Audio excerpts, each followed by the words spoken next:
खबर शामिल करते हैं। पीटीआई सिंध ने कराची और सक्खर के जलसे मुलतवी करने का ऐलान कर दिया है। पीटीआई का कराची में जलसा 26 अगस्त जबकि सक्खर का जलसा 27 अगस्त को होना था, जो मुलतवी हो गया है। क्या वजूहात है, जानते हैं बोल न्यूज के नुमाइंदा राव अफनान से। अफनान, क्या रीजन बताई गई है पीटीआई क़यादत की जानिब से?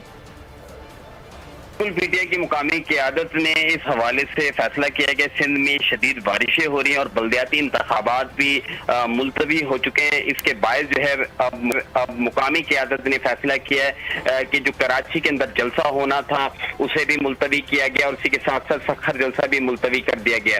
पीटीआई की मुकामी क़यादत जो वजह बता रही है कि सिंध में शदीद बारिशें हो रही है, रेन एमरजेंसी नाफिज है, हंगामी सूरत हाल है और दूसरी जानिब जो है वो बल्दियाती इंतखाबात भी मुलतवी हो चुके हैं। तो कराची के अंदर और हैदराबाद में बल्दियाती इंतखाबात जो है वो 28 अगस्त को कमीशन की जानिब से उसे मुलतवी कर दिया गया। तो इस हवाले से जो पीटीआई की मुकामी क़यादत का कहना है कि इमरान खान का जो दौरा सिंध था वो मुलतवी हो चुका है, जिसके बायस जो है वो पीटीआई सिंध ने कराची और सक्खर के जलसे मुलतवी करने का फैसला किया है। ठीक है, सैलाबी सुराइस इन जलसों को मुलतवी किया गया है, जिनको दोबारा शेड्यूल